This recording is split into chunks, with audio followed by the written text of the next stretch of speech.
America ने एक देश के राष्ट्रपति को रातों रात उठा लिया, किडनैप कर लिया, बंदी बना लिया। अमेरिका में किस तरह से उस राष्ट्रपति को एक हवाई जहाज में लाया जाता है, अपराधी की तरह हाथ बांध करके खुद के देश में लाया जाता है। एक देश का राष्ट्रपति जो आपको यहां पर ब्लू हुडी में दिखाई दे रहे हैं, उसे सेना के जवान चारों तरफ से घेरे हुए हैं। उन्हें उनकी पत्नी के साथ उनके बेडरूम से रात को उठा लिया जाता है। अमेरिका की सेना उन्हें इस तरह पकड़कर अपने देश में लेकर चली आती है। नाम है इनका निकोलस मादुरो, जो वेनेजुएला में लंबे समय से सत्ता में थे। अमेरिका की नजर में ये तानाशाह थे। अमेरिका की नजर में जनता इन्हें पसंद नहीं करती थी, इसलिए इन्हें हटा दिया।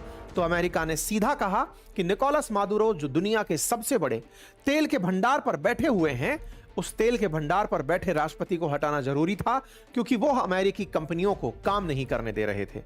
कि वेनेजुएला में किस तरह से हमले हुए, कौन कौन सी जगह 5 ठिकानों पर हमले हुए।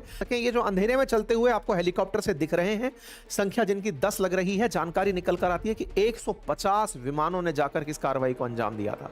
सबसे पहले जब इनके 8 विमान मादुरो को पकड़ने के लिए पहुंचे हेलीकॉप्टर के साथ, इनकी तरफ से B-2 बॉम्बर्स भेजे गए थे, ड्रोन्स भेजे गए थे। वो सब उनके सेना के ठिकानों पर हमले कर रहे थे, ताकि उन ठिकानों में आग बरपे और उस आग के बरसने से कोई भी रिएक्शन की तैयारी में ना आ पाए। का जो मेंशन है जहां रहा करते थे निकोलस मादुरो, जब वहां फोर्सेस पहुंचे, उस समय पर उनकी सुरक्षा में तैनात जितनी भी जगह, उन पर एकदम कोऑर्डिनेटेड हमला कर दिया गया।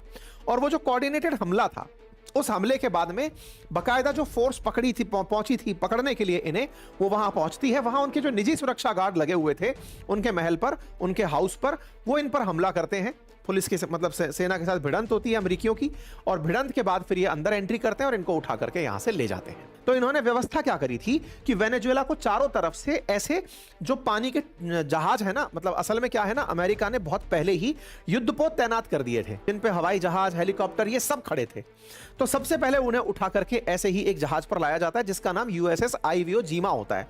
इस जहाज पर इन्हें लाया जाता है, फिर इस जहाज से इन्हें दूसरे विमान में ट्रांसफर करके न्यूयॉर्क के मैनहट्टन ले जाया जाता है। कि वेनेजुएला पर हमने हमला किया, हमने उनको निकाल कर ले गए, अब हम उसको चलाएंगे, और हम उसको जब चलाएंगे उसके बाद में वेनेजुएला को जब कोई अच्छी सरकार मिल जाएगी, हम उसको सौंप कर चले आएंगे। तो साहब कुल मिलाकर के ट्रंप ने यह काम कर दिया। और फिर बयान बाहर निकल करके आया ट्रंप का, जिन्होंने यह कहा कि यह शानदार ऑपरेशन था।